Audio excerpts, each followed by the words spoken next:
بسم اللہ الرحمن الرحیم نحمدہ ونصلی علی رسولہ الکریم۔ تو دوستو بزرگوں، ہمارا سیرت کا موضوع چل رہا تھا، تو ہم اس موضوع میں یہاں پر تک پہنچے تھے کہ حضور اکرم صلی اللہ علیہ وسلم نے 4 جماعتیں بنائیں اور پھر وہ کعبے مکے میں داخل ہوئے، جس میں ایک جماعت کا جو امیر تھا وہ بنایا تھا خالد بن ولید کو، اور دوسری جماعت کا امیر زبیر بن عوام کو، اور تیسری جماعت کا امیر جو تھا وہ ابی عبیدہ بن جراح کو، چوتھی جماعت کا امیر جو تھا وہ سعد ابی عبادہ جو مدینے کا تھا۔ پھر آپ نے ان سے جھنڈا لے کے پھر قیس ابی سعد کو دے دیا جھنڈا۔ تو یہ 4 جماعتیں آپ نے فرمایا کہ کھیف کے پر جمع ہونا۔ تو وہ جب وہ سارے کھیف پر جمع ہوئے، تو پچھلی بار میں نے آپ کو بتایا تھا کہ خالد بن ولید کے سامنے اکرمہ آ گئے تھے 50 آدمی لے کے، پھر ان سے مقابلہ ہوا، پھر ان کو شکست دی کہ پہلے ہی جھٹکے میں اکرمہ کے 23 آدمی جو تھے وہ قتل ہو گئے۔ تو پھر وہ اکرمہ خود بھاگ گیا۔ تو خیف پر جمع ہوئے، پھر نبی پاک صلی اللہ علیہ وسلم نے غسل فرمایا، اور آپ صلی اللہ علیہ وسلم نے یہ جاتے وقت یہ دعا پر انا فتحنا لک فتحا مبین، انا فتحنا لک فتحا مبین، یہ دعا پڑھتے ہوئے آپ جا رہے تھے مکے میں۔ اور مکے میں انہوں نے جو رکھے ہوئے تھے کعبے کے اندر 360 بت رکھے ہوئے تھے۔ تو یہ بولنا غلط ہے کہ 360 بت جو تھے وہ ہر دن کا ایک بت تھا، نہیں، بلکہ وہ رکھتے تھے ایک سیاست کے طور پر انہوں نے بت رکھے ہوئے تھے۔ وہ سیاست یہ تھی کہ جو بھی آدمی ان سے صلح کرتا مکے والوں سے، ان کا بت وہ مکے میں رکھتے، ان کا خدا وہ کعبے میں رکھتے، اور جو ان سے صلح نہیں کرتا تو ان کا خدا اٹھا کے پھینکتے تھے۔ تو یہ ان کی ایک سیاست تھی اس زمانے میں۔ تو اس طریقے سے وہ یہ بت کا جو سلیکشن تھا وہ کرتے تھے۔ پھر حضور اکرم صلی اللہ علیہ وسلم نے چھڑی سے وہ سارے بتوں کو گرایا، اور آپ نے گراتے وقت میں آپ نے یہ پڑھا تھا قل جاء الحق وزهق الباطل، قل جاء الحق وزهق الباطل۔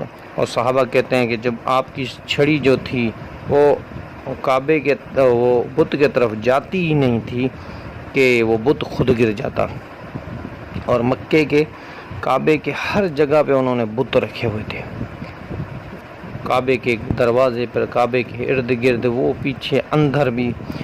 تو پھر آپ صلی اللہ علیہ وسلم نے زمزم کے کنویں پر جانے کا کہا۔ تو حضرت عباس رضی اللہ تعالیٰ عنہ نے فرمایا یا رسول اللہ، میرے گھر میں پڑا ہوا مشکیزہ میں زمزم کا پانی ٹھنڈا پانی ہے، تو میں آپ کے لیے وہ لے کے آتا ہوں۔ آپ نے فرمایا نہیں عباس، میرا دل چاہتا ہے کہ میں وہاں سے پانی پیوں جہاں سے میری امت پیے گی پانی۔ اور پھر آپ صلی اللہ علیہ وسلم نے خود ڈول نہیں نکالا۔ آپ نے فرمایا کہ اگر میں ڈول نکالوں گا تو میری امت سمجھے گی کہ یہ بھی حضور اکرم صلی اللہ علیہ وسلم کی سنت ہے کہ ڈول نکالنا، سارے امتی میرے لڑے پڑے ہوں گے، وہ کہے گا میں ڈول نکالوں گا، وہ کہے گا میں ڈول نکالوں گا۔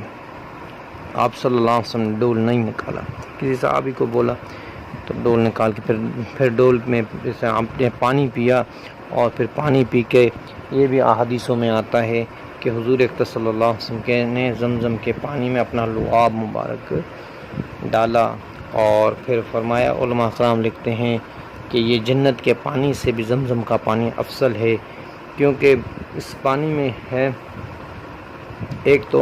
ایک نبی کے پیر لگے ہوئے ہیں اسماعیل علیہ السلام کے، دوسرا ایک رسول جو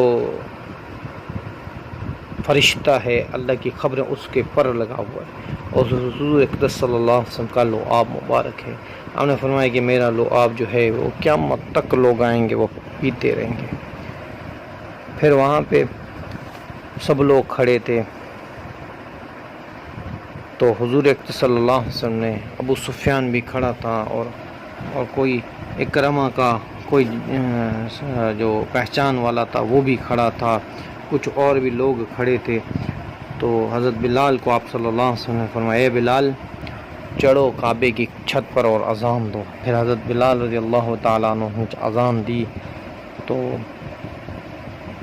تو پھر سب نے کہا کہ یہ دیکھو ایک کالا حبشی جو ہے وہ وہاں پہ چاہے ابو سفیان تم تو کچھ کرو۔ ابو سفیان تو اس نے اکرمہ کو کوئی جاننے والا تھا، اس نے کہا کہ آج میرا باپ اچھا تھا کہ وہ مر گیا، اگر وہ زندہ ہوتا تو ضرور آج یہ نہیں دیکھ پاتا، اچھا ہو گیا میرا باپ جو تھا ابو جہل وہ مر گیا۔ تو پھر اس کے بعد کسی نے کہا کہ ابھی ابو سفیان جو تھا وہ پکا مسلمان نہیں ہوا تھا، اس نے صرف باہر سے کلمہ پڑھ، اندر سے وہ بھی مسلمان نہیں ہوا تھا۔ تو وہ کہنے گئے کہ ابو سفیان تم بھی تو کچھ بولو۔ تو اس نے کہا ابو سفیان نے کہ اگر میں بولوں گا تو یہ کنکریاں جو ہیں یہ بھی جا کے حضور اکرم صلی اللہ علیہ وسلم کو بتائیں گی کہ میں نے کیا کہا۔ تو آپ صلی اللہ علیہ وسلم نے وہاں سے گزرے، آپ نے فرمایا کہ تم نے کیا کہا کہ اللہ پاک میرے باپ پر رحم کرے کہ وہ مر گیا، ورنہ اگر زندہ ہو آج وہ نہیں یہ دیکھ پاتا۔ اور ابو سفیان تم نے کیا کہا کہ اگر میں کچھ بھی بکاؤں گا تو یہ کنکریاں بھی جا کے دیوانے بھی جا کے حضور اکرم صلی اللہ علیہ وسلم کو بتا دیں گے۔ تو کہنے لگے یا رسول اللہ پہلے تو میں دل سے مسلمان نہیں ہوا تھا، پر ابھی اشہد ان لا الہ الا اللہ و اشہد ان محمد عبدہ۔ ابو سفیان نے کلمہ پڑھا، یا رسول اللہ مجھے اب پکا پتہ چل گیا کہ آپ اللہ کے سچے رسول ہیں۔ آپ صلی اللہ علیہ وسلم نے چابی کے لیے عثمان ابن طلحہ کو بلایا، تو آپ نے فرمایا چابی دو کعبے کی۔ وہ گیا چابی لینے کے لیے، تو اس کی ماں نے اس کو چابی نہیں دی۔ اس نے کہا کہ تم دیکھو تم نے نبی پاک صلی اللہ علیہ وسلم کو چابی نہیں دی تھی، آج تم اگر ان کو چابی دو گے زندگی بھر تمہارے خاندان سے چابی چلی جائے گی۔ تو دیر ہو گئی عثمان کو، تو آپ صلی اللہ علیہ وسلم نے حضرت عمر کو بھیجا۔ حضرت عمر گئے، انہوں نے کہا اے بڑھیا، اے امی کو سمجھاؤ عثمان کہ چابی تمہارے پاس ہی رہے گی، اگر ایسے کرو گے پھر چابی تم سے چھن جائے گی۔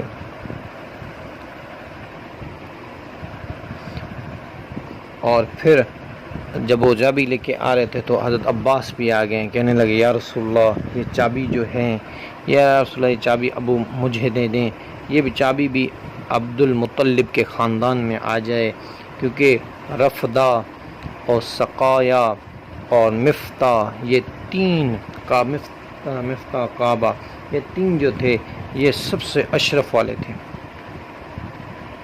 رفدہ کیا ہے؟ رفدہ یہ ہے کہ جو مہمان آتے تھے ان کی خدمت کرنا، حج کے لیے مہمان آتے وہ ابو مطلب کے خاندان میں تھا، اور پانی پلانا، حاجیوں کو پانی پلانا یہ بھی نبی پاک صلی اللہ علیہ وسلم اور ابو مطلب کے خاندان میں تھا۔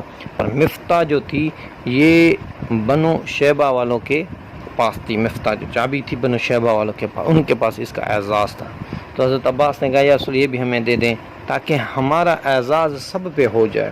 تو آپ صلی اللہ علیہ وسلم نے فرمایا نہیں ایسے نہیں، آپ نے فرمایا عثمان چابیاں دو، چابیاں لیں۔ پھر آپ نے فرمایا عثمان میں یہ چابی تمہیں واپس کرتا ہوں اور میں تمہارے لیے دعا کرتا ہوں، خالدتاً طلبتاً طالبتاً خالدتاً طالبتاً، کہ میں تمہاری دعا یہ چابی ہمیشہ تمہارے پاس رہے گی، ہمیشہ تمہارے خاندان میں رہے گی،